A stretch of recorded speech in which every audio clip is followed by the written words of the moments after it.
মাশরাফি আর Shakib Al Hasan cricketer নন, তারা এখন রাজনীতিবিদ। দেশসেরা এই দুই তারকা যা দিয়েছেন দেশের ক্রিকেটকে রাজনীতিবিদ বলে দূরে ঠেলে দিলেও ইতিহাসে বারবার মনে করিয়ে দেয় এই দুই কিংবদন্তিকে।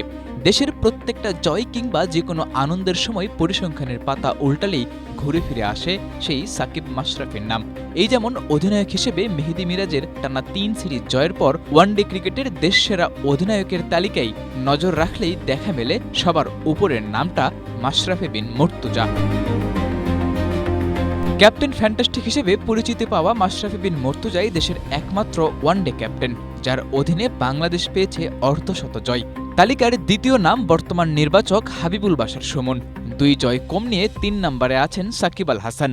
অথচ যার রেকর্ড খুঁজতে আসা এই তালিকায় তাকে খুঁজতে যেতে হবে আরও নিচে। 19 ম্যাচে অধিনায়কত্ব করা মিরাজ জয় পেয়েছেন 7 ম্যাচে। জয়ের হিসেবে দেশের সেরা অধিনায়কদের তালিকায় মিরাজের অবস্থানও 7 নম্বরে। প্রায় 9 বছর আগে ওয়ানডে ক্রিকেটে অভিষিক্ত মিরাজ পূর্ণাঙ্গ ক্যাপ্টেন্সি পেয়েছিলেন গেল বছরের জুনে। 1 বছরের সেই মেয়াদ শেষ হলে এবার 2027 সালের বিশ্বকাপ পর্যন্ত তাকেই দেওয়া হয়েছে দায়িত্ব।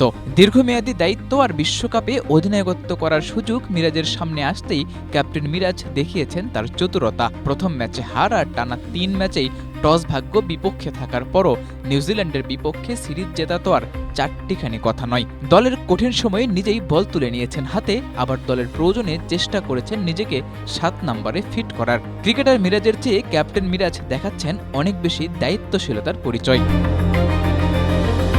যে কোনো আইসিসি ইভেন্টের আগেই বাংলাদেশের অধিনায়ক পরিবর্তনের রেশ ধরেই সবশেষ কয়েক আসরে ব্যর্থতার গল্প লিখেছে টাইগাররা। এবারও মিরাজকে নিয়ে ভক্তদের আছে তেমন শঙ্কা। তবে নাহিদ, রিশাদ আর তানজিদ তামিমের মতো পারফর্মারদের কারণে মিরাজ পরপর 3 সিরিজ জিতে সমালোচকদের আপাতত চুপ করাতে পেরেছেন। বিশ্বকাপের আগে বাকিটা সময় এই ধারা কন্টিনিউ থাকলে বাড়বে টিম বন্ডিং, যার রেজাল্ট আসতে পারে 2027